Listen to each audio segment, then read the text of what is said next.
আসসালামু আলাইকুম। আজকে একটা মতামত পড়ছিলাম, কিন্তু এটা রিপোর্টেরই একটা অংশ। সেই রিপোর্টের উপর ভিত্তি করে তিনি মতামত দিচ্ছেন। আজাদ এশা সম্ভবত ভারতীয় কোনো মুসলিম লেখক হবে। তিনি মতামত কলমে যেই লেখাটা লিখেছেন কাশ্মীরের উপর, তার শিরোনাম হচ্ছে কাশ্মীরে কেন রাজকীয় রেলপথ বানালেন মোদি। একটা নতুন রেলপথ উদ্বোধন করছেন 5ই জুন। ভারতের প্রধানমন্ত্রী নরেন্দ্র মোদী ভারত অধিকৃত কাশ্মীরে একটি নতুন রেল প্রকল্পের উদ্বোধন করেন।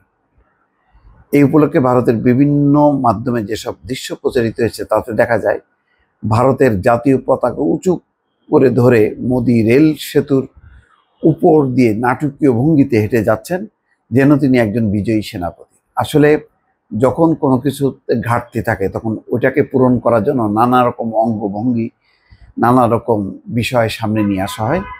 নরেন্দ্র মোদী সেটাই করলেন। কাশ্মীরের অধিকার ক্ষুণ্ণ করে, কাশ্মীরের জনগণের অধিকার ক্ষুণ্ণ করে কাশ্মীরে পেহেলগামে হামলা হয়েছে, এই অজুহাতে পাকিস্তানের সাথে একটা বিশাল যুদ্ধ বাঁধানোর মধ্য দিয়ে কাশ্মীরকে আরও কক্ষিগত করা, আরও সেখানে সৈন্য সামন্ত বাড়িয়ে যাতে কাশ্মীরের ব্যাপারে কোনো রকম ছাড় না দেওয়ার একটা মনোভঙ্গি তিনি প্রকাশ করছেন পেহেলগামে যেই সন্ত্রাসী হামলা সেটাকে ভিত্তি করে।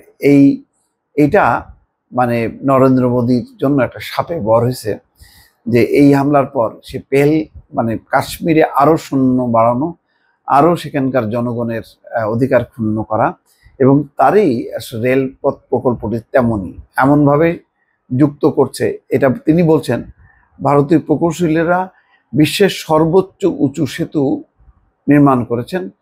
জম্মুর চেনাব নদীর তলদেশ থেকে 359 মিটার উঁচুতে নির্মাণ করা হয়েছে সেতুটি। একই সঙ্গে তারা ভারতের কেবল নির্ভর রেল সেতু নির্মাণ করেছেন। আঞ্জি খাদ সেতুটি নদীর তলদেশ থেকে 331 মিটার উচ্চতায় নির্মাণ করা হয়েছে। নতুন রেলপথ এবং চেনাব এবং আঞ্জি নদীর উপর নির্মিত সেতু দুটি উদ্বোধনের সময় মোদী বলেন, এটা প্রমাণ করে ভারতের উন্নয়নের স্বপ্ন যত বড়, আমাদের সংকল্পও তত দৃঢ়। তিনি বলছেন এই রেলপথ যে কোনো ঋতুতেই যোগাযোগ নিশ্চিত করবে এবং আধ্যাত্মিক পর্যটনের প্রসার হবে, জীবিকার সুযোগ হবে। এই পথে চালু হওয়া বন্দে ভারত নামে ট্রেনটি ভারত অধিকৃত কাশ্মীরের উত্তর প্রান্তকে জম্মুর কাটরার সাথে যুক্ত করেছে। এটিকে জম্মু এবং কাশ্মীরের মানুষের জন্য স্বাচ্ছন্দ্যময় ভ্রমণের নতুন অধ্যায় হিসেবে প্রচার করা হচ্ছে। কিন্তু মোদির ইঙ্গিত থেকে স্পষ্ট, এই ট্রেন কাশ্মীরিদের জন্য না, অর্থাৎ কাশ্মীরের জনগণের জন্য না। এটাকে যুক্ত করছে, যেটা বলা হচ্ছে মতামত কলামে, এর পরিবর্তে রেলপথ ভারতীয়দের স্বার্থ সিদ্ধির জন্য করা হয়েছে। এটা হলো মোদ্দা কথা। হিন্দু তীর্থযাত্রীদের পরিবহন, অঞ্চলটিকে ভারতীয় পর্যটকে ভরে ফেলা ওই অঞ্চলে, এবং সবচেয়ে গুরুত্বপূর্ণ বিষয় হচ্ছে ভারতীয় সেনাবাহিনীর জন্য সৈন্য এবং রসদ সরাসরি পরিবহনের ব্যবস্থা হবে এই রেলপথ দিয়ে, এবং এই জন্যই এটা করছে। কিন্তু এটাকে একটা পর্যটন, এখানে কাশ্মীরের একটা উন্নয়নের একটা কল্পকাহিনী প্রচার করা হচ্ছে।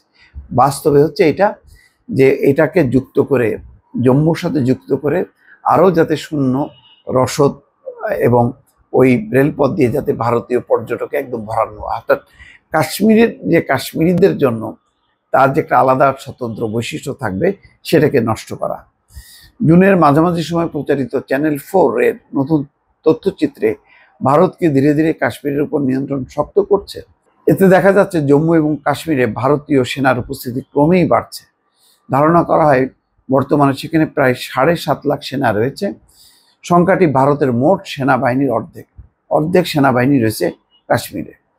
কাশ্মীর নিয়ে ভারতের আকাঙ্ক্ষা এতটাই স্পষ্ট যে নতুন চালু হওয়া ট্রেনটি গেরুয়া রঙে রাঙানো হয়েছে। এটি হিন্দু জাতীয়তাবাদ এবং ভারতের শাসক দল ভারতীয় জনতা পার্টির রং। সাধারণত ভারতের ট্রেনগুলো নীল, লাল বা সবুজ রঙের হয়।